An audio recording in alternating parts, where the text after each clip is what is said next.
A mysterious countdown has appeared on every screen across the globe. Dr. Aris Thorne watches the numbers tick down from 72 hours, a silent clock of unknown origin that has thrown the world into instant chaos. By the end of this story, you will experience the desperate race to uncover a cosmic secret that could save or doom our entire species. We do not know who sent this message or why our planet was chosen. What would you do if you saw the end of the world on your own screen? 71 hours now glowed on a billion screens, a silent metronome for the rising tide of global fear. In the White House Situation Room, the air was thick with a static dread.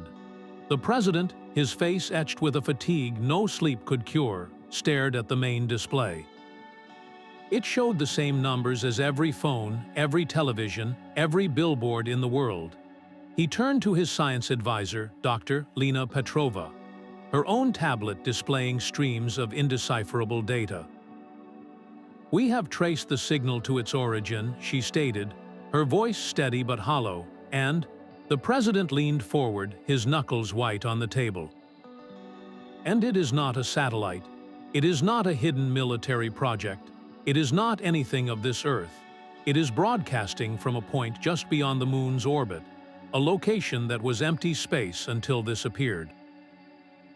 "But the code itself, Mr. President, it is not any code we have ever seen. Our best decryption systems see only random noise. It is like a message from the void, designed for an audience that is not us." The silence that followed was heavier than any outburst. "If we cannot read the message," the president finally said, his voice low, "then how do we know it is a countdown to our end?" "Perhaps it is an invitation." Dr. Petrova met his gaze, her scientific resolve cracking for just a moment. "With all due respect, sir, would you send an invitation that plunges the entire world into panic?" "This feels less like a hello and more like a warning or a timer. We are blind. Our only hope is to find someone who can see in this particular darkness. We need to look beyond our usual circles, to the minds we consider fringe. We need to find the people who speak the language of the impossible." The world needed a mind fluent in the impossible, and that mind was hiding in a cabin in the Cascade Mountains. Dr. Aris Thorne had traded complex equations for the simple mathematics of firewood and solitude. His screen, a relic from another life, was dark and unplugged. He had no desire to see the numbers that were consuming the planet. He was trying to forget the last time he had listened for a voice from the stars. The memory of that failure was a cold stone in his chest, a constant reminder of the silence that had answered his own ambitious call. When the heavy thrum of a helicopter shattered his peace, he did not look up. He knew who they were, and more importantly, he knew why they had come. The door of his cabin was pushed open, not by a soldier, but by a ghost from his past. Dr. Lena Petrova stood silhouetted against the gray sky, her face a map of the same global anxiety he was trying to escape. "Aris, we are out of time," she said, her voice cutting through the mountain air. He kept his back to her, staring into the cold fireplace. "You found me. I told you never to find me." Lena stepped inside, the electronic hum of the world following her. She placed her tablet on his rough-hewn table. The countdown glowed on its screen, a malevolent green. 59 hours. We have traced the signal. It is not random. It is structured, but in a way our systems interpret as chaos. Your old work, Aris, the Meridian Project. You were looking for patterns in the cosmic background radiation that no one else could see. You designed algorithms to find meaning in what looked like noise. He finally turned, his eyes hollow. "The Meridian Project found nothing, Lena. It cost a fortune and my reputation. It proved we are alone, or that no one is talking to us." She moved closer, her plea stripping away the years of his isolation. "That is what I thought too. But this signal, Aris, it uses a similar harmonic architecture. It is built on principles you theorized. You are the only person on this planet who might recognize its pattern." "We need you now." The words hung in the quiet cabin, a verdict. He looked from her desperate face to the glowing numbers, feeling the weight of a world he had left behind settle back onto his shoulders. The silence he had cultivated was broken. The void was no longer silent, and it was counting down. The air in the secure lab was cold and tasted of recycled oxygen. Aris had been staring at the signal's raw data for hours, his eyes tracing the chaotic dance of energy on the screen. It was a symphony of noise, a broadcast designed to be ignored by every system on Earth. But he was not looking at the noise. He was listening for the silence within it. Then he saw it, a whisper, a single, impossibly coherent thread of quantum information, repeating at intervals so vast they seemed like the breaths of a sleeping giant. He isolated the pattern, his hands trembling as he ran his own forgotten algorithms. The main screen, which had displayed only the relentless countdown, now bloomed with a new visualization. A delicate, spiraling helix of light superimposed over the numbers. He turned to Lena and the military officials hovering behind him. "You are all wrong," he said, his voice quiet but absolute. "This is not a threat. The countdown is just the envelope." This, he pointed to the shimmering helix, is the message. A quantum signature, a unique identifier. It is a beacon. The room fell into a stunned silence. "A beacon for what, Doctor?" one of the generals finally asked, his tone dripping with skepticism. "For us," Aris replied, his gaze fixed on the screen, "or for anyone who is listening." But its origin point the trajectory of this embedded signal. It does not come from just beyond the moon. That is just the broadcast tower. The source, the place this beacon is calling from, is somewhere far, far beyond our solar system. The search is no longer about who sent the countdown. It is about where they are pointing us. The mission has just become interstellar. The Lunar monitoring station's emergency transmission cut through the lab's tense silence like a shard of ice. Commander Hayes' voice, strained and urgent, crackled from the speaker. "Our long-range sensors just registered a massive energy spike. It coincided exactly with the start of the global countdown. The data is off the charts." Aris and Lena exchanged a single, weighty glance. Hayes continued, the signal breaking up slightly. "The origin is on the far side, in the Tsiolkovsky crater. We have visual confirmation of an anomalous structure. It was not there yesterday. Something is out here, and it is definitely not one of ours." The president's voice, patched in from the Situation Room, was sharp with command. "Commander, you are the only eyes we have out there. I am directing you to investigate immediately. Proceed with extreme caution." The transmission ended, leaving a new kind of silence in its wake. Lena turned to the main display, where Aris' spiraling beacon still glowed. "The lunar spike and your quantum signal, they are connected, aren't they?" Aris nodded slowly, his mind already racing across the void. "The object on the moon is not the source. It is a relay, a waypoint. Think of it as a mailbox," he explained, his voice low with realization. "The countdown was delivered to our planetary doorstep, but the instructions for opening it were left somewhere we had not yet thought to look. The moon is the key. It is the first step on a path that leads somewhere else entirely. Commander Hayes and his team are not just investigating a strange object. They are approaching the ignition point for a journey we cannot yet comprehend. Deep space is a graveyard of forgotten worlds, but the discovery near Jupiter was a tomb. The object designated Relay 1 was not a simple structure.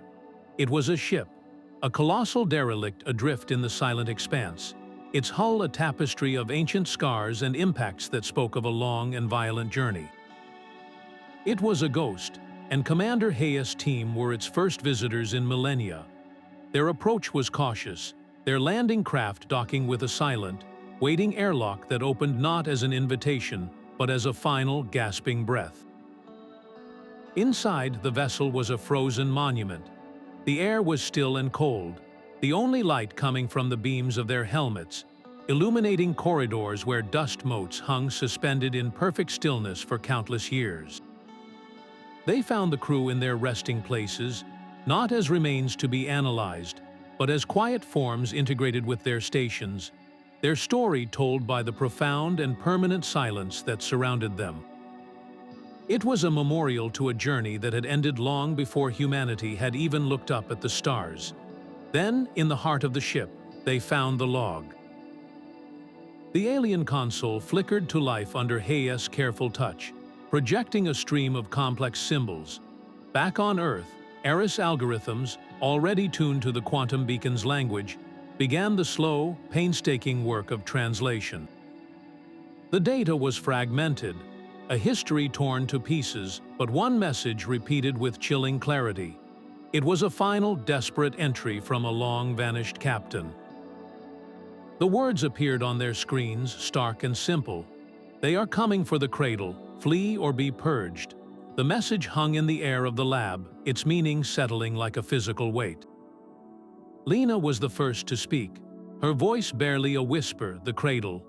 It cannot mean Aris finished the thought for her, his own voice grim with the dawning horror. Earth, it means Earth. This was not a random discovery. This ship, this ghost, did not drift here by chance. It came here as a warning. It crossed the interstellar void to deliver a single, terrifying piece of information. We are not the target of the countdown, we are the reason for it. The countdown is not a message for us. It is a timer for them, and when it reaches zero, whatever purged this ship and its crew will arrive here at our home. The shuttle's final transmission was not a scream, but a sudden, violent silence. One moment, Commander Hayes was reporting their undocking from the Derelict, the alien log safely secured. The next, the screens in Aris lab filled with a flash of blinding white light, then dissolved into a hissing, empty static.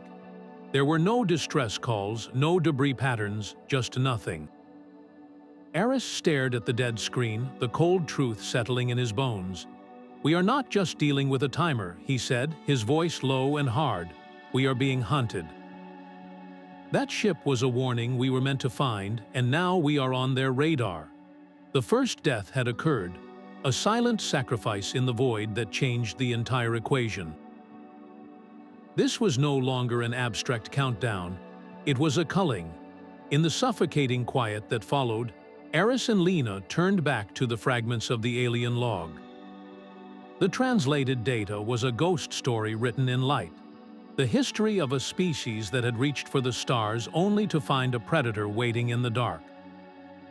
They called it the Harvester, Lena whispered, her eyes wide as she deciphered another segment. It does not conquer, it consumes.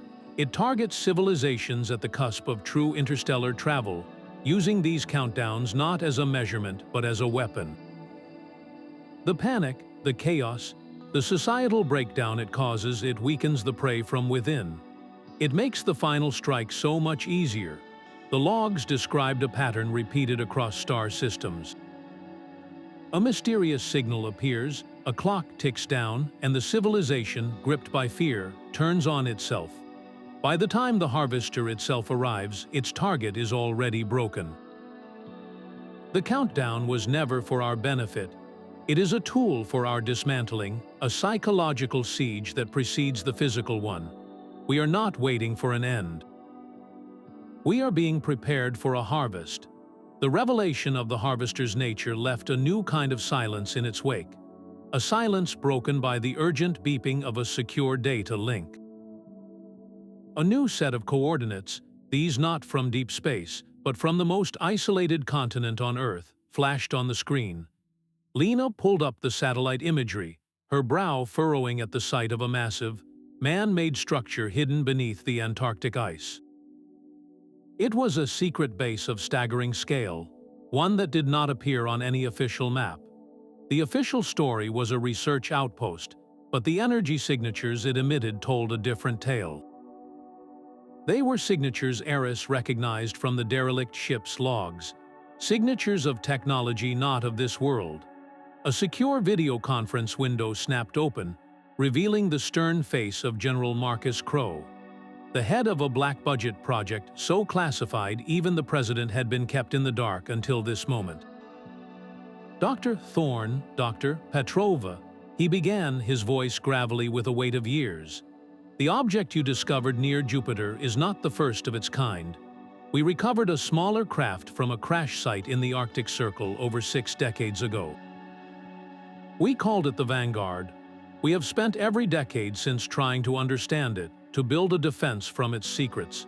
He paused, the admission hanging in the digital space between them.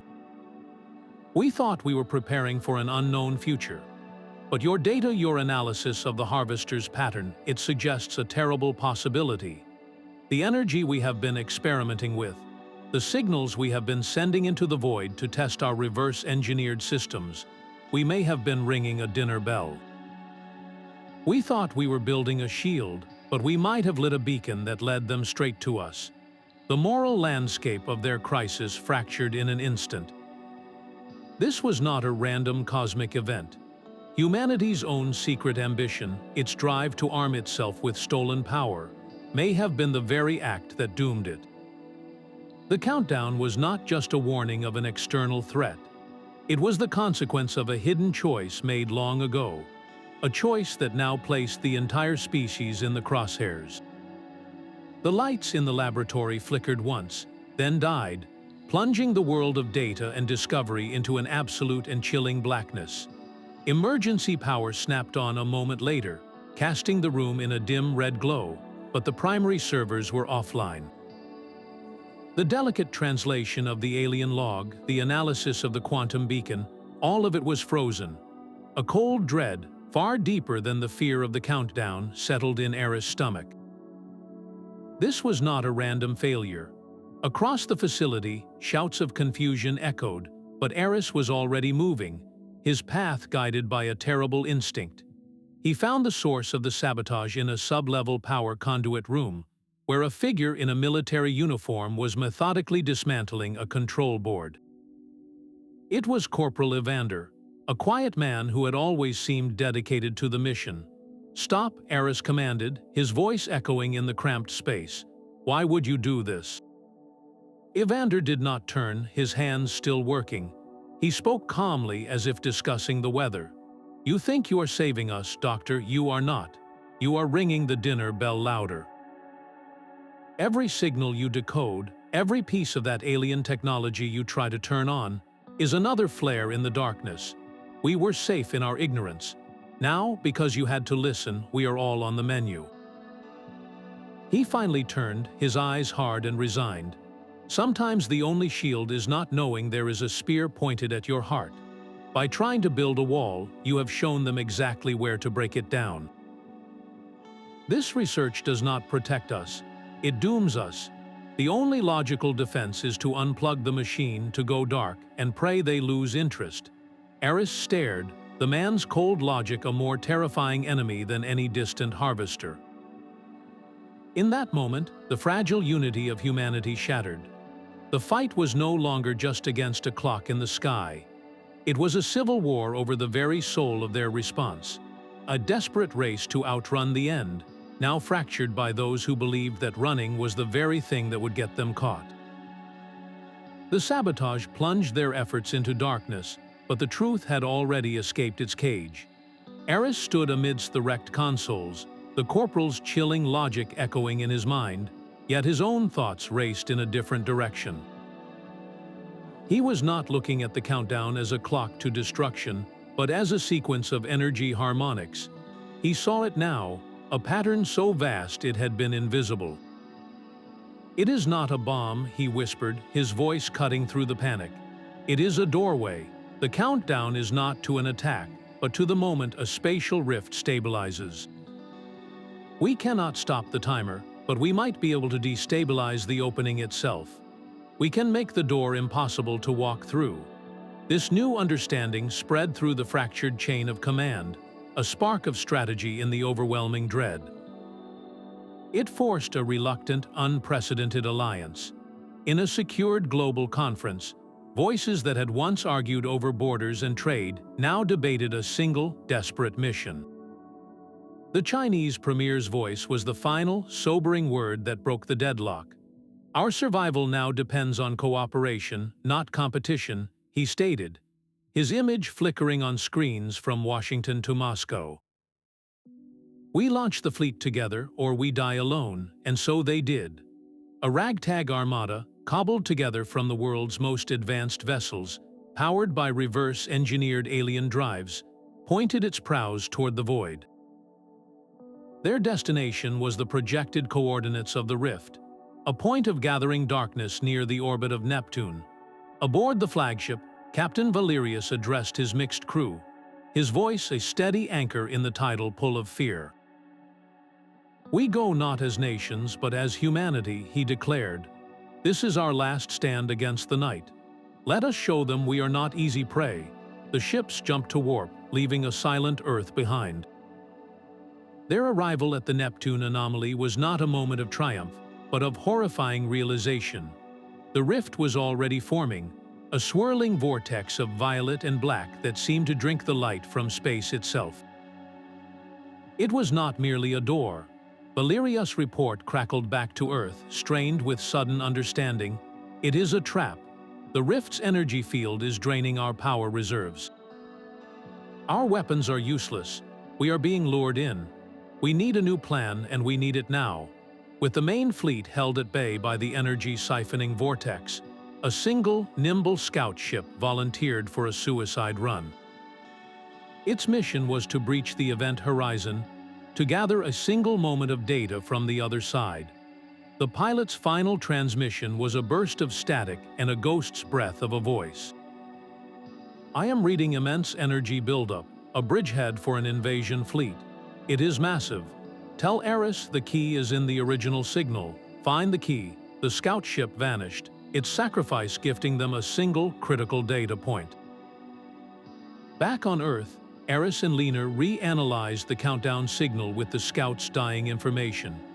They were not looking for a weapon, but for a resonance. Aris saw it then, a harmonic frequency woven through the countdown that mirrored the unique patterns of human neural activity. He exclaimed, his hands trembling over the console. "It is a lock, and we are the key. The harvester preys on fear, it feeds on discord. But this frequency, it responds to unity, to collective consciousness. We cannot fight them with beams of light. We have to fight them with a single, unified voice." Their only hope was a broadcast, a counter-signal of global solidarity transmitted using the powerful alien transmitter hidden beneath the Antarctic ice. Lena's warning was a necessary shadow of doubt. If we are wrong, this could act as the loudest dinner bell in history and bring them here faster. Aris met her gaze, the weight of worlds in his eyes. "It is our only shot. We must believe in each other." As the global countdown hit its final 10 minutes, the rift near Neptune pulsed with violent, hungry energy. On Earth, billions watched their screens, holding a collective breath. From the Antarctic, a signal was transmitted, not of complex code, but of a simple, profound message. It was a compilation of human voices, of music, of art, of parents comforting children, of communities helping one another. A raw broadcast of human solidarity and hope, echoing into the waiting void. The void near Neptune tore open. A shape of impossible geometry began to push through the swirling violet maw, a silhouette of pure shadow that seemed to drink the light from the stars themselves. It was not a ship in any human understanding. It was a shifting, living architecture of angles that hurt the eyes to follow. A city-sized entity that defied physics with its very presence. Aboard the flagship, every sensor screen dissolved into frantic chaos. Captain Valerius' voice cut through the rising panic on the bridge, sharp and absolute. "All ships defensive formation now, they are here. Brace for impact." The human fleet, a collection of the best Earth could muster, shifted into a protective sphere, their weapons powering up. But the energy readings from the emerging harvester were beyond anything their systems were designed to comprehend. It did not move with the aggressive speed of an attacker. It unfolded, its form rippling outward like a dark tide, and the space around it changed. The first volley of plasma fire from the lead destroyer, a brilliant lance of energy that should have vaporized a mountain, simply unraveled 100 kilometers from the entity's surface. The energy did not dissipate. It was absorbed, drawn into the shifting darkness like a drop of water into a vast, black sponge. A collective dread filled the comms channels. "Our weapons are useless," one of the Russian captains reported, his voice tight with disbelief. "It is eating our fire." Then the Harvester responded. It did not launch missiles or energy beams. It released a wave of pure, silent dissonance. It was not a sound, but a feeling that flooded every ship. A psychic pressure that short-circuited logic and fed on primal fear. On the bridge of the flagship, crew members recoiled, gripping their consoles as memories of personal loss, of private terrors, flooded their minds. The entity was not attacking their ships. It was attacking their will to fight. "It is breaking us from the inside," Valerius gasped, fighting to maintain his own composure. "This is the harvest. It weakens the spirit before it ever touches the body." The fleet began to falter, their formations loosening as the wave of despair washed over them. The Grand Armada of humanity, their last great hope, was being dismantled not by force, but by the weaponization of their own deepest fears. The wave of psychic despair faltered, its crushing pressure suddenly thinning like a fog burned away by an unexpected sun. Across the human fleet, the oppressive weight on their minds lifted just enough for a collective breath. On the main view screen, the Harvester itself seemed to shudder. Its impossible geometry, a shifting nightmare of angles, flickered like a corrupted hologram. For a single, breathtaking moment, its true form was visible, not a solid vessel, but a tangled, chaotic knot of energies held together by a terrifying will. It recoiled from the human armada, not as if struck by a physical blow, but as if repelled by a frequency it could not tolerate. Back on Earth, Aris watched the real-time data stream, his heart hammering against his ribs. The correlation was undeniable. The moment their global unity signal, that raw broadcast of human solidarity, reached the entity, its advance had stalled. "It is not a shield," he whispered, the realization exploding within him. "It is a toxin. The Harvester does not just feed on fear, it is built upon it. Our discord is its fuel, and our unity is a poison to its very structure." He turned to Lena, his eyes alight with a furious hope. "We have been thinking like engineers, trying to break a machine. But we are not fighting a machine. We are fighting a predator that consumes emotional energy. It expected our fear. It was prepared for our chaos. It has no defense against our harmony." The tide of the encounter turned not with a roar of cannons, but with a quiet, collective shift in consciousness. Captain Valerius, sensing the change, issued a new order across the fleet. "All ships cease offensive fire. Redirect all non-essential power to communication arrays. Broadcast everything. Broadcast your home, your memories of peace, your hopes. Give it nothing to feed on. Give it only the one thing it cannot digest." One by one, the warships of Earth fell silent, their weapons going dark. In their place, a new kind of signal began to emanate from the fleet, a patchwork tapestry of human experience. A Russian cosmonaut hummed a folk lullaby from her childhood. An American engineer shared the view of a calm Pacific sunset from his hometown. A Japanese pilot transmitted the intricate patterns of a quiet Zen garden. It was a symphony of tranquility, a deliberate and focused counterpoint to the Harvester's dissonance. The entity thrashed against this new reality, its form rippling with unstable energy. The harmony was not attacking it from the outside. It was causing a catastrophic system failure within. The very thing that made it powerful, its ability to metabolize terror, was now its greatest weakness. The predator had encountered a prey that refused to be afraid, and in that refusal it found itself starving. The harmony of a billion human voices became a scalding light in the void, and the Harvester screamed. Its cry was not a sound, but a psychic shockwave that shattered the calm it could not tolerate. The backlash did not strike the fleet. It targeted the source of the idea, lancing across space to find the mind that had conceived this poisonous unity. Inside Aris' skull, the world dissolved. He was no longer in the lab. He stood on a world of crystal spires under a binary sun, watching as a civilization of artists crumbled into dust, their final masterpiece a scream of terror. The vision shifted. He was on a water world where cities floated on great lily pads, now sinking into a silent, dark ocean as the inhabitants' hope was siphoned away. World after world flashed before his inner eye, a gallery of extinction. Each one had fallen not to weapons, but to the same despair, the same fracturing fear that the harvester cultivated and consumed. He felt the weight of their final moments, the emptiness where trillions of lives had been erased. It was an endless, gnawing hunger, an ache that had devoured galaxies.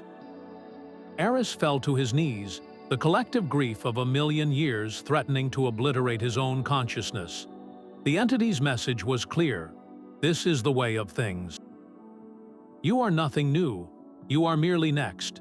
But within that ocean of despair, he felt something else, the faint, persistent echo of the human signal, the music and the shared memories from the fleet. It was a tiny, defiant spark in an infinite darkness. He clung to it. He focused on Lena's determined face, on Valeria's steady voice, on the simple, stubborn courage of people helping their neighbors amid the global panic. He saw that humanity, in its final moments, had chosen to be more than its fear. He forced himself to stand in the psychic storm, his own voice a thunderclap in the theater of his mind. I see your hunger, he roared into the void, but we are not your food. We choose to stand together. The words were not a rejection, but a declaration of a new truth.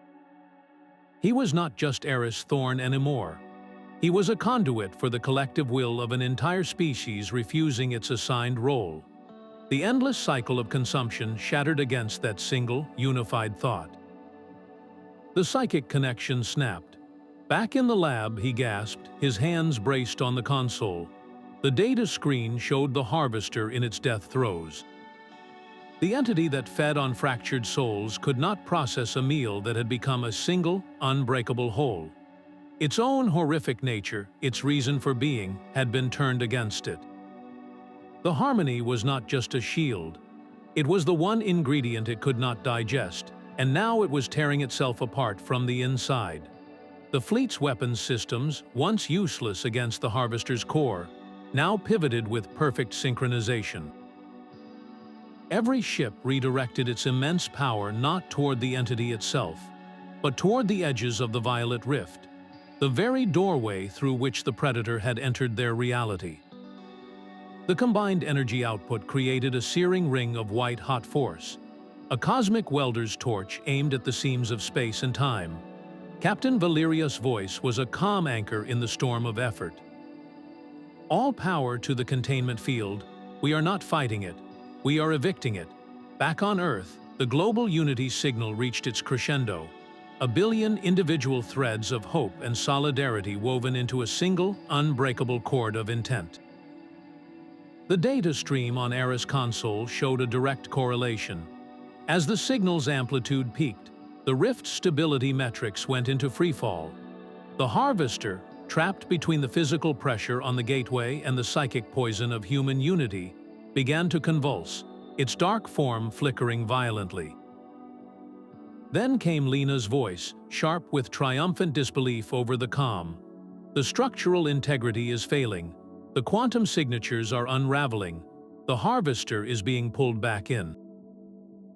We are closing the door. On the main screen, the violet maw did not simply vanish.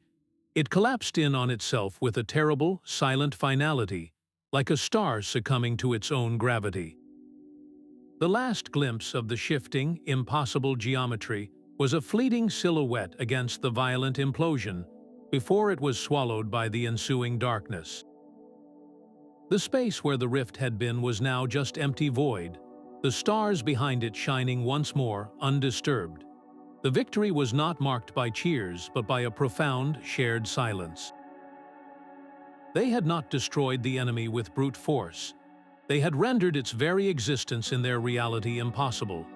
They had defended their home not by becoming a stronger predator, but by refusing to be prey.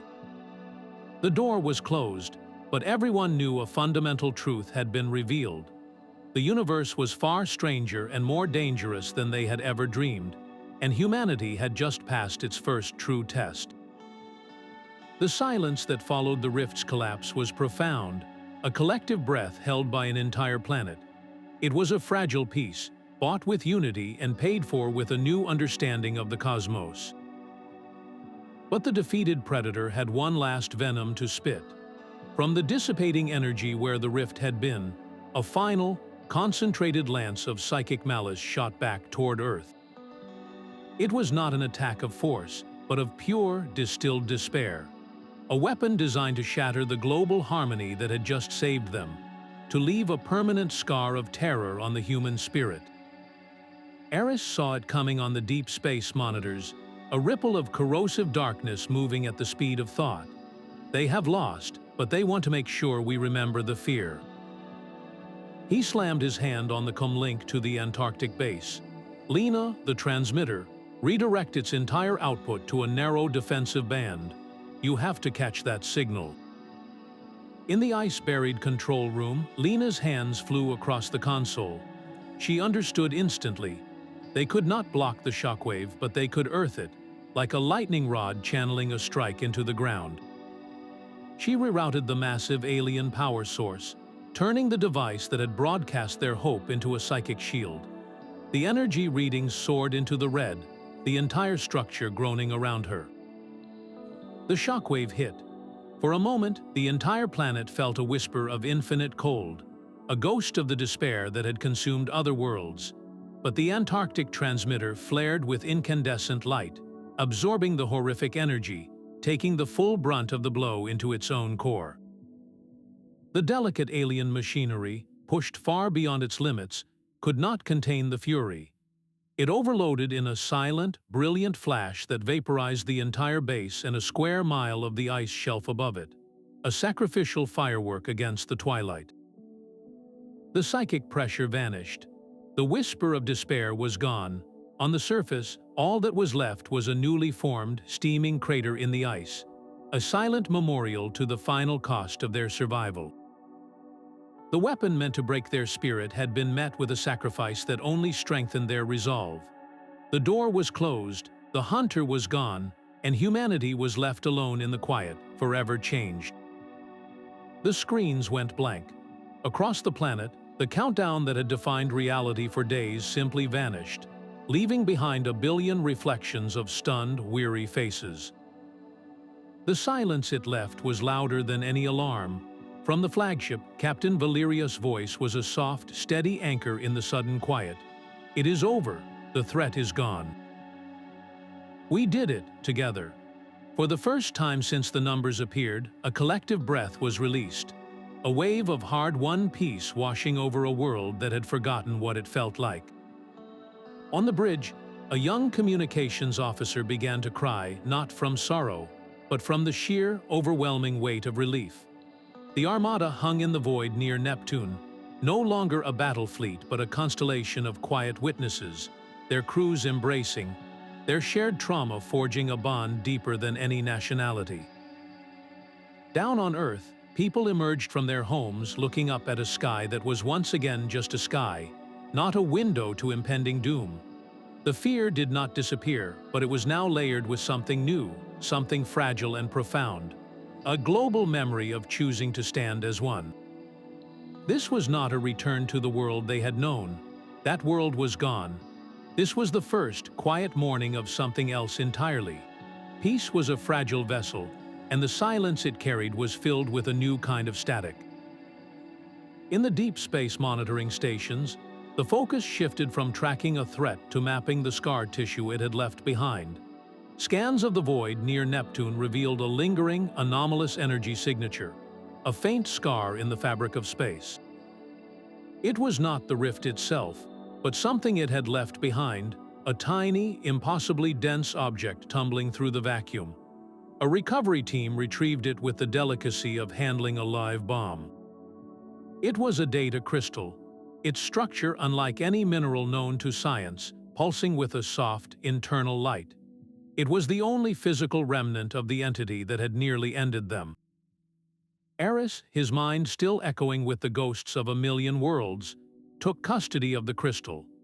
The lab was hushed as he interfaced it with his systems, the same algorithms that had decoded the original beacon now seeking a pattern in this new, silent library. The initial data streams were a torrent of information, vast and sorrowful. He saw the rise and fall of civilizations, their art, their science, their philosophy, all preserved in exquisite detail right up to the moment the Harvester arrived. It was a museum of the dead, a galactic memory bank of everything that had been lost. This was not a trophy collection. It was a record of consumption, a chronicle of the Harvester's endless, gnawing hunger. And then he found the final entry, a message left not by a victim, but by the collective consciousness of the Harvester itself. A final, coherent thought imprinted as the entity unraveled. The words materialized on his screen and the air left the room. You have passed the trial. Your species is now the guardian of this knowledge. Protect it and grow. Lena, reading over his shoulder, whispered the terrible, wondrous truth. It was never just a predator. It was a test. A brutal, horrifying test of a species' worth.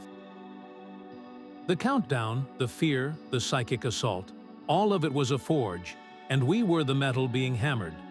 Any civilization that shattered under the pressure was deemed unworthy of a future, their knowledge harvested and stored. But a species that could unite, that could turn fear into a weapon of unity, proved it was ready for the responsibility of what came next. The existential threat had vanished, but in its place stood an even greater weight. They were no longer just survivors. They were the new librarians of the galaxy, entrusted with the entire cultural and scientific legacy of every world that had failed. The duty to protect this knowledge was now humanity's alone, a solemn promise made to the silent stars. The scar left by the countdown was deep, but it began to heal with a new purpose. Across the planet, the shared trauma forged a unity once thought impossible. The alien data crystal, now called the Legacy Vault, became the foundation of this new era. Its knowledge was not used to build weapons, but to solve ancient problems. Engineers used reverse-engineered environmental systems to cleanse polluted oceans in months. Medical researchers adapted biological templates to cure previously incurable illnesses. The technology was a gift, but its true power lay in how it was shared, freely and without borders, as a common human inheritance. In a ceremony held at the newly rebuilt United Nations headquarters, a document was signed by every world leader. The Global Stewardship Accord dissolved no old alliances, but it wove them into a stronger fabric, binding all nations to the shared duty of protecting the Legacy Vault and guiding humanity's future as one. The President of the United States stood before the Assembly, his voice carrying the weight of their collective journey. "We are no longer just nations of Earth," he declared, the words echoing in a hall once filled with debate, now united in silence. "We are humanity, guardians of a greater legacy." The hope in the room was palpable, a tangible force built from the ashes of fear. Cities once divided by walls now collaborated on orbital elevators and interstellar communication arrays, their skylines reaching for the stars they now understood they were a part of. The memory of the Harvester did not fade, but it was no longer a source of terror. It became a lesson etched into the soul of the species, a reminder that their greatest strength would always lie in their connection to one another. The future was no longer a countdown to an end, but an open door to a universe of wonders and responsibilities. And for the first time, humanity was truly ready to walk through it together. A quiet celebration unfolded across the planet, but for Aris Thorne, the greatest reward was a different kind of silence. The world hailed him as the architect of its survival, yet he declined the grand parades and political honors. Instead, he stood before a small group of international delegates, accepting a single weighty responsibility.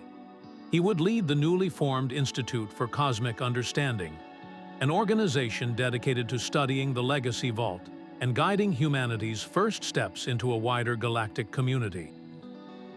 Later, alone with Lena on the Institute's quiet observation deck, he watched the stars begin to pierce the twilight.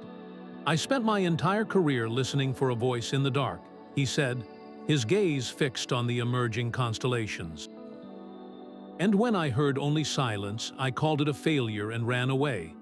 I hid from the stars because I thought they were empty."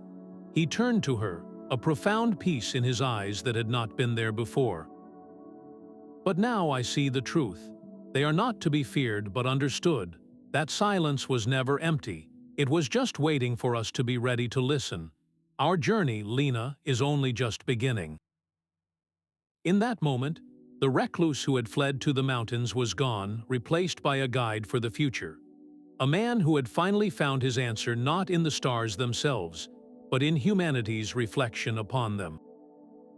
The starship Ethelstan hung in the void, its sleek human design augmented by the graceful, flowing lines of technology gleaned from the legacy vault.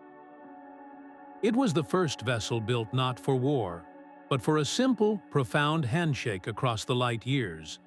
On its bridge, Mission Commander Anya Sharma watched the starfield shift as the alien navigation system locked onto their destination, a world the vault named Kalans, home to a species of philosophers and astronomers. Her crew was a microcosm of Earth itself, a hand-picked team of scientists, linguists, and diplomats. "We go in peace," she said, her voice calm and clear for the log and for the billions listening back home, carrying the message that humanity stands ready to join the cosmic community. This was more than a flight. It was a promise kept to all the silent voices within the crystal, a declaration that the cycle of fear and consumption was truly broken. The journey through warped space was not the violent lurch of early human drives, but a smooth, silent glide, as if the universe itself was approving of their intent. They emerged from the transit into a system dominated by a gentle orange sun, and there it was, Kalans, a world of deep blue oceans and swirling, opalescent continents. Their long-range sensors were immediately pinged by a complex, musical signal, a greeting that their vault-derived translators identified as a sequence of mathematical harmonies and peaceful inquiries. They had been expected. The first contact protocol was a delicate ballet of non-verbal communication.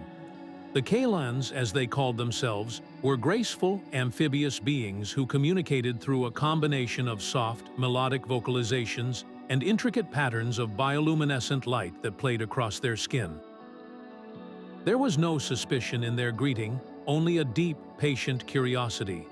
They had watched humanity's trial from afar, their own advanced sensors monitoring the ripple of the harvester's arrival and the stunning, unified counter-frequency that had repelled it.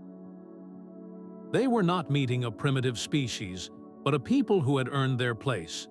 Anya, standing in the Ethelstan's airlock, held up a date, a crystal containing a copy of the Legacy Vault's core principles, the shared knowledge and the story of humanity's journey. A Kalan elder mirrored the gesture, offering a crystal of its own, which their translators revealed contained the complete historical and artistic records of Kalans. It was not an exchange of secrets, but a mutual offering of trust, the first thread in a new tapestry of interstellar friendship. This single mission redefined exploration itself. It proved that the universe was not merely a collection of resources to be exploited or threats to be feared, but a community of civilizations, each with a unique song to contribute to the grand chorus. The door was open, and humanity had just taken its first, confident step across the threshold. The global memorial took root in what was once the heart of the panic, a vast plaza in a capital city now dedicated to peace. It was not a structure of cold, imposing stone, but a living, breathing garden of reflection. At its center stood two intertwined pillars, one representing the legacy of the lost worlds, the other the resilience of humanity, reaching for the sky together. Water flowed quietly between them, a constant, soothing murmur in a space designed for quiet contemplation. On the day of its unveiling, a crowd gathered not in celebration, but in solemn remembrance. The speaker at the podium was not a world leader, but a woman who had been a paramedic during the worst of the crisis. Her face, etched with the memory of those harrowing days, was calm as she looked out over the silent multitude. "We remember the fear," she began, her voice clear and steady, carrying across the plaza and to the millions watching remotely. "We remember the uncertainty, the sound of sirens, and the sight of those numbers on every screen. But we do not build this place to honor the darkness. We build it to honor the courage that saved us. The courage of neighbors who shared their last supplies, of scientists who worked through exhaustion, of pilots who flew into the unknown, and of every person who chose hope when it was easiest to despair." She paused, letting the weight of her words settle. "Let this memorial be a permanent reminder," she continued, her tone softening into a firm resolve, "that our true strength was never in our weapons or our borders. It was, and will always be, in our unity." The silence that followed was broken not by applause, but by a shared, understanding quiet, a collective acknowledgement that the monument was not just a marker of the past, but a compass for the future.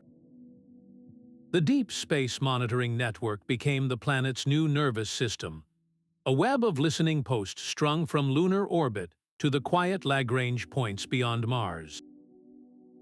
At its heart, in a control center carved into a Swiss mountainside, Dr. Lena Petrova addressed her newly assembled international team. Her promotion was not a reward, but a sacred duty. "We watch the skies not with paranoia, but with preparedness," she told them, her gaze sweeping across the banks of displays showing a tranquil star field. "The silence is no longer our enemy, but our domain to understand. We will never be caught unaware again." This was not a return to the fear of the countdown. It was a promise forged in the memory of that global gasp of surprise, a vow to turn hindsight into foresight. Her team, a mosaic of the world's best astrophysicists, data analysts, and linguists, did not operate from a place of dread. Their vigilance was a form of respect for the legacy they guarded, and for the future they were determined to shape. They analyzed gravitational waves and quantum static not for signs of an attack, but for the first notes of a new conversation, ensuring that the next time a signal came from the dark, humanity would be ready to answer not with a scream, but with a calm and knowing hello. The red dust of Mars settled with an unnatural stillness, disturbed only by the low hum of the Olympus research outpost. Inside, technician Leo Cruz wiped a layer of fine grit from his sensor console, his routine scan of the northern hemisphere almost complete. Then a flicker, a ghost in the machine, caught his eye. It was a whisper of energy, so faint it would have been dismissed as solar static just weeks before. But Leo had spent the last month studying the declassified data packets from Earth, memorizing the unique, terrifying harmonic signature of the countdown. His blood ran cold. He recalibrated the array, filtering out all background noise, and there it was, a perfect, albeit incredibly weak, spectral match. His hand trembled as he opened a secure channel to his commander. "Sir, we are picking up something," he said, his voice tight. "It is weak, but the signature is a match." Should we alert Earth? The question hung in the thin, recycled air, a tiny spark of dread in the vast Martian silence. This was not a second countdown, not a new siege. It was something else entirely. A faint echo that suggested the great door they had closed so definitively might not have just one lock, or that another key was now turning somewhere in the dark. The victory they had celebrated was real, but it seemed the universe was reminding them that vigilance was the price of their newfound peace. The story of the countdown was no longer a secret guarded by governments. but a shared history broadcast into every home. Documentaries pieced together the frantic hours from countless sources, showing the global panic not as a failure, but as the necessary prelude to a profound transformation. They featured interviews with engineers in Shanghai who shared power grids with former rivals, farmers in the Midwest who opened their silos to nearby cities, and teachers who called classrooms with stories of human cooperation. One program, titled The Choice We Made, became a cultural touchstone. In its final moments, a renowned journalist, her face a mask of sober reflection, looked directly into the camera and delivered the line that would be reprinted in newspapers and etched into school walls. "We faced annihilation and chose hope over fear," she stated, her voice quiet but unshakable. "That single choice now defines our species." It was not a boast, but a solemn acknowledgement of their collective turning point. This narrative of unity, repeated and refined through media, became the bedrock of a new global identity, transforming a traumatic event from a source of lingering anxiety into a foundational myth of resilience and interconnectedness. The hum of the old world was being replaced by a new, quieter frequency. In laboratories that once raced to build defenses, scientists now work to rebuild the foundations of daily life. The alien data crystal, the legacy vault, was not a blueprint for weapons, but a library of solutions to problems that had plagued humanity for centuries. Its principles were being translated into devices that seemed to border on magic. In a clean room in Geneva, Dr. Aris Thorne watched as a colleague, Dr. Ilara Vance, demonstrated one such breakthrough. She held a sleek, silver wand over a lab-grown sample of tissue that had been deliberately damaged. A soft blue light emanated from the device, and on a nearby monitor, the cells began to reorganize and mend at an astonishing rate, not through forced growth, but by coaxing the body's own natural repair processes into a state of accelerated, perfect harmony. "This device does not cut or burn," she explained, her voice filled with a quiet reverence. "It communicates with the body on a quantum level, reminding each cell of its own ideal, healthy state. It is a gift from the stars, born from our darkest hour." This was just one example of the great leap forward. Across the globe, power grids once reliant on fossil fuels were being integrated with clean, stable energy sources derived from the vault's understanding of zero-point energy. Vast atmospheric scrubbers, built with this new physics, were already measurably reducing carbon levels, reversing decades of environmental damage in a matter of months. The technology was not imposed from above, but shared openly, its schematics a common human heritage. This was progress measured not in economic output, but in healed landscapes and extended, healthier lives, a tangible peace dividend paid for by the collective courage of an entire species. The most profound legacy of the countdown was not written in the stars, but in the eyes of the young. Universities and technical colleges reported a surge in enrollment for astrophysics, xenolinguistics, and quantum engineering unlike anything in history. The generation that had watched the world hold its breath now demanded the tools to understand it. Aris Thorne found himself at the center of this quiet revolution, a reluctant icon for a movement he never intended to start. During a public lecture at the Institute, a young student named Kira approached him, her gaze steady and earnest. "Dr. Thorne," she began, her voice clear and unwavering, "my parents remember looking at the night sky and feeling small or even afraid. But because of what you all did, because of the choice we made, my friends and I look up and see something different. We see neighbors. We see potential friends. We see a universe waiting for a conversation, and we want to be the ones to start it.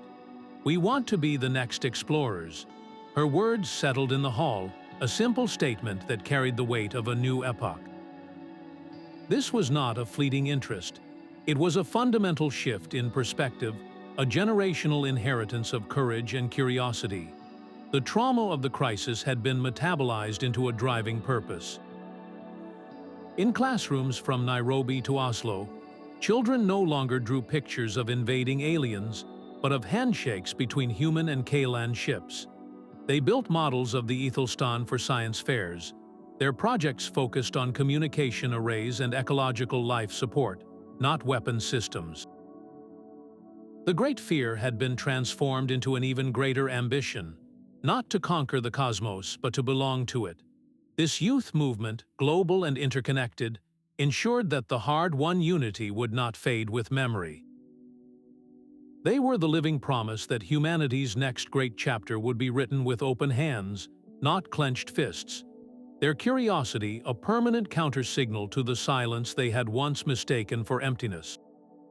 The Legacy Vault's gifts arrived faster than our wisdom to wield them. Within the newly formed Global Stewardship Council, a quiet but profound division emerged beneath the grand marble arches of the Assembly Hall. The debate was no longer about survival, but about the soul of their future. On one side stood the pragmatists, led by influential economists and industrialists, who argued for a rapid, strategic rollout of the most transformative technologies. They envisioned a new golden age of human prosperity, driven by the boundless energy and medical miracles the Vault provided. Their charts showed unprecedented economic growth and the near eradication of physical hardship. Yet, across the vast chamber, their vision was met with a sobering question from an unexpected voice. Dr. Ishana Varma, a moral philosopher appointed to the council, rose to speak.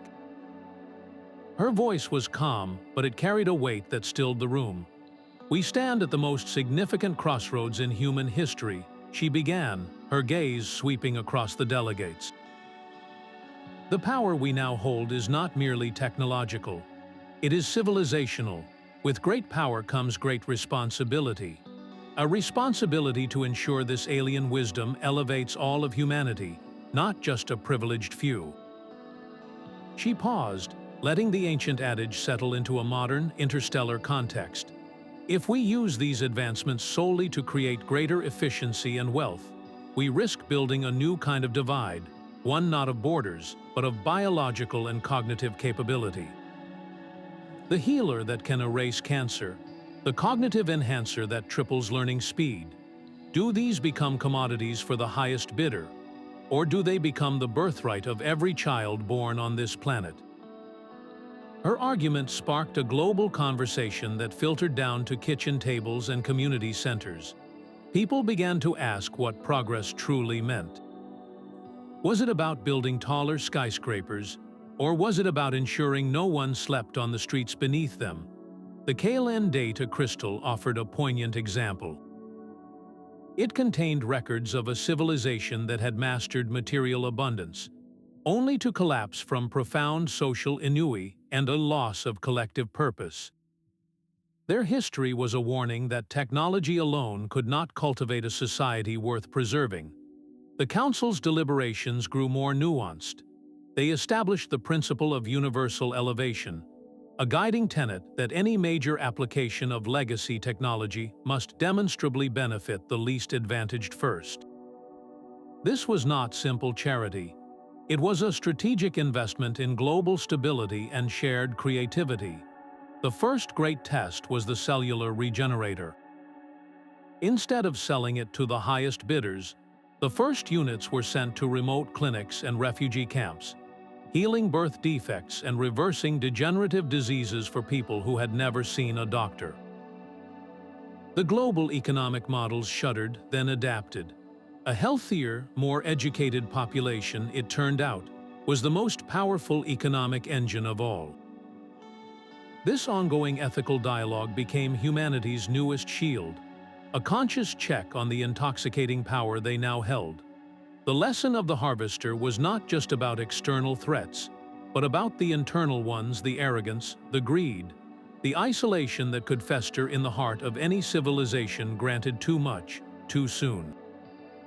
By choosing to walk this more difficult path, they were proving, to themselves and to the silent stars watching, that they had learned the most important lesson of their narrow escape.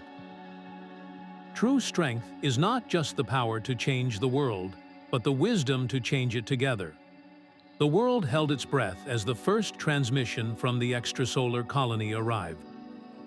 It was not the crackle of a distant probe, but the clear, steady voice of a woman named Commander Eva Rostova, broadcast from the surface of a moon called Serenitas, orbiting a gas giant in a star system light years away. The video feed showed a domed city nestled under a lavender sky, with strange, bioluminescent flora glowing softly along walkways. "We are no longer bound to one world," she declared, her words echoing across a transfixed Earth. "This place is more than a new home. It is a testament to our resilience. The air you breathe here was once a toxic mist, the soil barren rock. We did not just find a new world. We learned how to heal one." The terraforming technology, a direct gift from the Legacy Vault, had worked with the moon's own natural processes, coaxing a lifeless rock into a vibrant, breathable ecosystem in a fraction of the time anyone thought possible. It was not an act of conquest, but of gentle, profound creation. In the colony's central plaza, children born on Earth played alongside the first child born under Serenitas's twin suns, a symbol of a future unshackled from a single fragile planet. This was the ultimate expression of their hard-won unity, not just preserving their home, but responsibly extending the family of life itself into the great, welcoming dark. The full scope of the data crystal's contents finally came into focus, a library of light holding the echoes of 12 distinct voices. Each civilization had its own catalog of triumphs and tragedies, its art, its scientific breakthroughs, its philosophies on love and loss. Their worlds were gone, but their stories were now etched into this silent, shimmering archive. Aris stood before the main display, the sheer weight of this inheritance pressing down on him. "We are now the keepers of their stories," he reflected, his voice a low murmur in the quiet lab. "It is our duty to ensure they are not forgotten. This is not a trophy or a tool. It is a tombstone for entire species, and we are its caretakers." The responsibility felt heavier than any countdown. To lose this knowledge, to let it fade into obscurity, would be a second, final extinction for those who had already passed from the galaxy. This guardianship became the core of the Institute's new mission. Teams of historians, artists, and linguists worked alongside scientists, not to unlock new technologies, but to simply listen. They reconstructed the epic poetry of the Crystal Spire builders, a saga of their longing to touch the stars. They studied the intricate social models of the aquatic Thar, who communicated through complex patterns of bioluminescent color, their entire history a silent, beautiful light show. One of the first projects was a global memorial broadcast, sharing the art and music of these lost cultures. A haunting, melodic composition from a world with 3 moons was played by a terrestrial orchestra, its strange harmonies finding a new home in human ears. A tapestry woven from the visual patterns of the Thar was projected onto the side of a mountain at dusk, a splash of alien beauty against a familiar landscape. This was more than historical preservation. It was an act of cosmic empathy, a way for humanity to look into the void and see not emptiness, but a gallery of neighbors they would never meet. The Legacy Vault was not just a record of what had been lost. It was a permanent reminder of the fragility of a candle flame in the dark, and the solemn duty of those who remain to protect its light. The Great Armada near Neptune did not disband. It transformed. Its new mission was etched into the hull of every ship, a silent vow to the stars. Admiral Chen, a veteran of the first desperate battle, now oversaw the formation of the Sentinels, Earth's unified deep space watch. "We are not building a war machine, but a shield," he stated in his first address to the Global Stewardship Council, his voice calm and resolute. "Our purpose is twofold. We will monitor the void for the unique energy signatures of the Harvester, or anything like it, and we stand ready to offer aid to any civilization that finds itself facing a similar darkness." This was a profound redefinition of security. The fleet's powerful sensors, once tuned for threats, were now calibrated to listen for the specific harmonic dissonance of the harvester's approach, a signature they knew all too well. They were not just guarding their own doorstep. They had become the neighborhood watch for this quiet corner of the galaxy, their vigilance a direct result of the help they never received. The protocols were clear. Upon detecting a potential event, the Sentinels would not engage. They would observe, gather data, and most importantly, they would broadcast. They would send the same counter-frequency of unity and solidarity that had saved them, a warning and a weapon delivered across the light years. This system turned their greatest fear into their greatest strength, ensuring that the next time a countdown began somewhere in the cosmos, the silence would be broken by a helping hand. The weight of a world saved could not eclipse the gravity of a single, personal loss. Aris found himself standing on a quiet suburban porch, the doorbell chime echoing in a home that felt emptier than the void itself. The scout pilot's family had not asked for a hero, they had asked for their son. His mother, Ilara, her eyes holding a profound sorrow, welcomed him in. The living room was a shrine to a life cut short, filled with pictures of a smiling young man in a flight suit, his ambitions written in the stars. Aris struggled to find words, offering a faltering apology and the gratitude of a species. Ilara listened quietly, then placed a hand on his.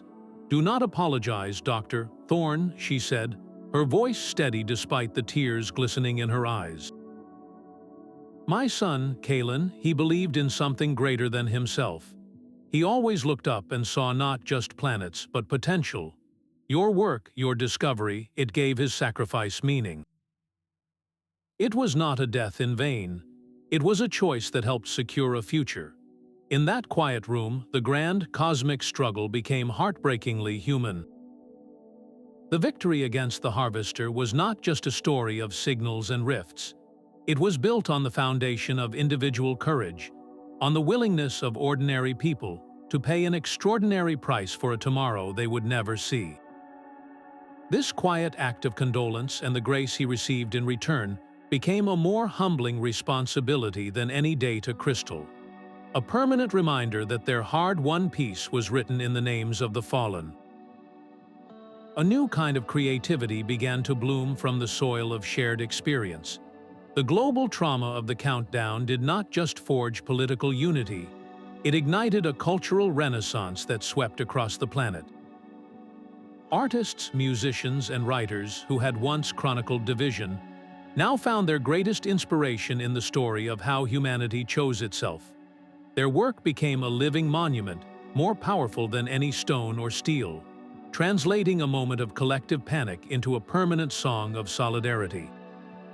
In cities around the world, galleries held exhibitions titled "The Choice We Made," featuring paintings that depicted not invading ships, but the quiet, determined faces of people helping one another in the streets during the blackouts. Composers wove the dissonant harmonics of the original countdown signal into symphonies that resolved into soaring, harmonious finales, a musical metaphor for the planet's journey from fear to hope. This was not art for art's sake. It was art as memory, as a vow to never forget the strength they found when they stood together. The most powerful expression of this new era was unveiled in the heart of Berlin. A renowned sculptor, Anya Sharma, whose own work had once explored themes of isolation, presented her masterpiece to a silent, gathered crowd. It was a towering form of interwoven steel strands, each one representing a different nation or culture, twisting and climbing upward. At its core, a column of pure, white light pulsed with a gentle, steady rhythm, its light catching the polished metal and casting a kaleidoscope of reflections onto the faces of the viewers. This represents the moment fear was conquered by collective will. Anya told the hushed audience, her voice clear and strong. It is not a monument to a battle fought in space, but to the one we won here in our own hearts. This is our story told in steel and light. The sculpture, titled "The Single Breath," became an instant pilgrimage site. Visitors would touch the cool, woven metal, feeling the individual strands that were nothing alone, but unbreakable together, their gaze lifted by the central, unifying light. It was a physical anchor for the new global identity, a daily reminder that their greatest defense was not stored in a vault or mounted on a warship, but lived within the connection between every human being. This cultural flourishing did more than just commemorate the past.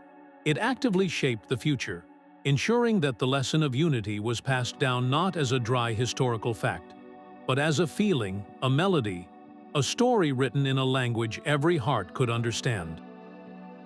The shared ordeal forged a crucible for science, dissolving old barriers of secrecy and competition. Laboratories across continents began operating as a single, distributed mind, their data streams flowing into a collective intelligence that dwarfed any national effort. A physicist in Nairobi could now run simulations on a quantum computer in Oslo, while a biologist in Santiago analyzed genetic sequences uploaded from a research station in Singapore. This was not merely cooperation, it was a complete fusion of intellectual purpose. The alien principles from the Legacy Vault provided a new lexicon for the laws of nature, offering hints that allowed human scientists to leap over centuries of incremental trial and error. They began to see the universe not as a collection of separate forces, but as a single, interwoven tapestry of energy and information. In a widely broadcast ceremony, a Nobel laureate, her voice trembling not with age but with awe, addressed the world. "We stand today at the dawn of a new enlightenment," she proclaimed, holding a crystal that glowed with the light of a distant nebula. "The adversity we faced did not just test our courage, it forged our intellect. In a single generation, we have unlocked universal secrets that would have taken us millennia to discover alone. We are no longer just studying the cosmos, we are beginning to converse with it." The breakthroughs were both profound and practical. In medicine, researchers developed regenerative therapies that could instruct a body to rebuild damaged organs by communicating directly with its cellular blueprint, moving beyond treatment to true biological restoration. In physics, engineers constructed the first stable warp bubble, not as a theory in a textbook, but as a demonstrable phenomenon in a laboratory, proving that the vast distances between stars were now a traversable ocean. This was progress measured in healed bodies and new horizons, a golden age born from the collective decision to look upward together, transforming the fear of the unknown into the greatest catalyst for discovery in human history. The first alien ship was a whisper of silver against the blue of Earth's sky. Its arrival announced not with a threat, but with a perfect, silent landing in the heart of the Swiss Valley where the new institute stood. They called themselves the Vale, a species of slender, graceful beings with large, luminous eyes that held the weary wisdom of survivors.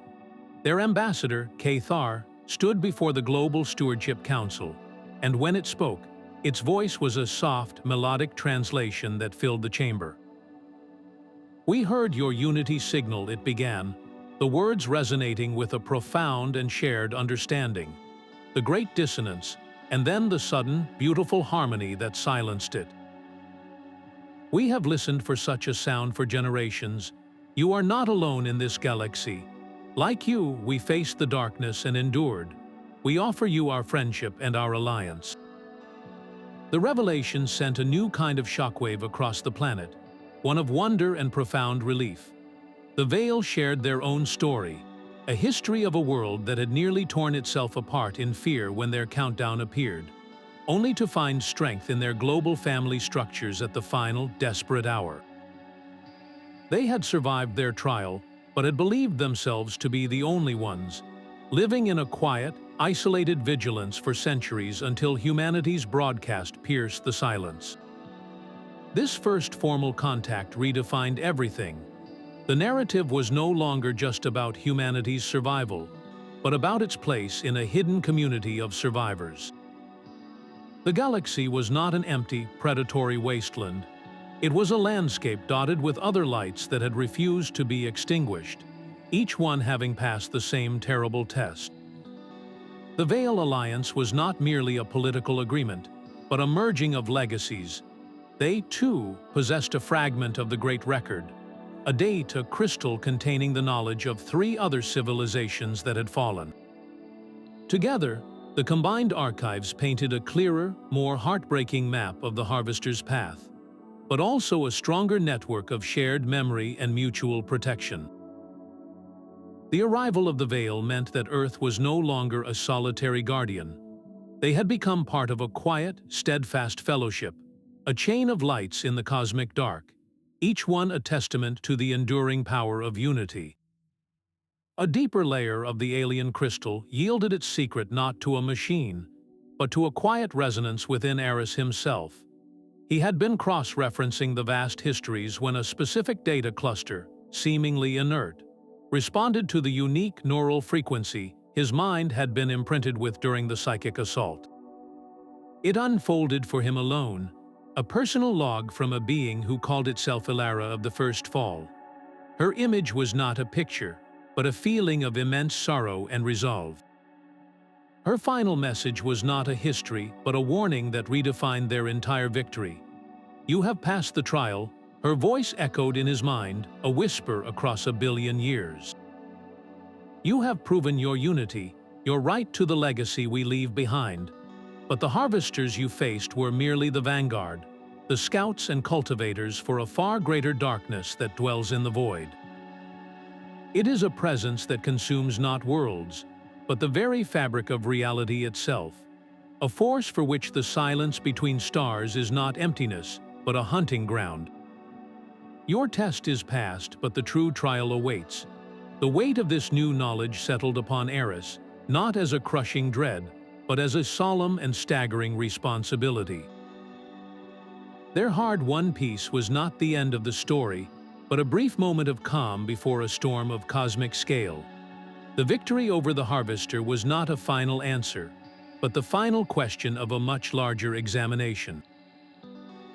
They had graduated from one class, only to discover the universe had an entire curriculum of challenges they had never dreamed of. This hidden message transformed the Legacy Vault from a library of the dead into a final dispatch from the front lines of a war they never knew was being fought. The true purpose of the Harvester's test was not just to judge a species' worth, but to identify potential recruits for a much older, far more desperate conflict. Humanity had not just survived, they had been drafted. The Legacy Project was born not from ambition, but from a quiet promise made to the silent stars. Aris proposed a simple, profound mission to the Global Stewardship Council. "We will build arcs," he explained, his voice calm yet resolute. "Not ships of metal and crew, but vessels of pure information, designed to drift for eons. Each one will carry a copy of our own history, the story of our fear and our unity, and the full record of the Legacy Vault. It will be a warning and a gift, cast into the cosmic ocean." The project was humanity's ultimate act of empathy, a way to transform their own near extinction into a shield for others. They designed self-replicating probes, small and resilient, powered by microscopic star drives. Their programming was elegant. They would listen for the specific, terrible harmonics of an approaching harvester signal, and upon detection, they would not flee. They would move toward the threat and broadcast their payload directly into the emerging countdown. The data packet contained the complete technical schematics for the Unity transmitter, the psychological analysis of the Harvester's methods, and a simple, powerful message from the collective voice of Earth. "You are not alone," it would state. "Your fear is their weapon, but your unity is your shield. Stand together." On the day the first wave of probes launched, Aris watched from the Institute's observation deck, the tiny pinpricks of light vanishing into the deep black. He thought of the civilizations they might never know, the worlds that might still be thriving in some distant future because of this single act. "If we can help one civilization avoid our fate," he murmured to the void, his words a final, personal vow, "it will all have been worth it."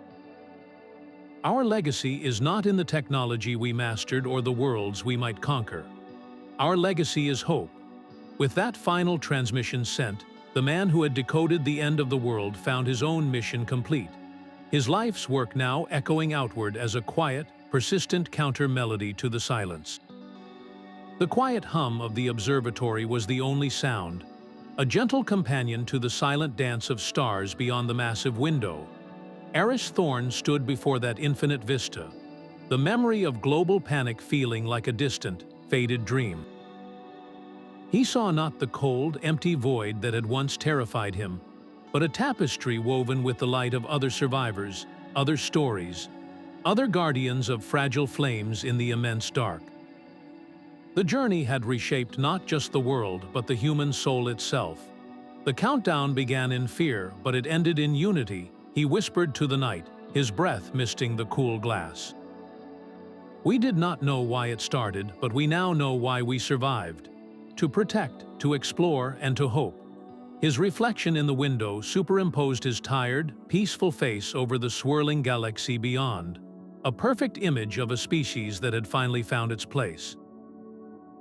They were no longer just inhabitants of a lonely rock, but active participants in a cosmic community, their newfound wisdom a beacon against the silence.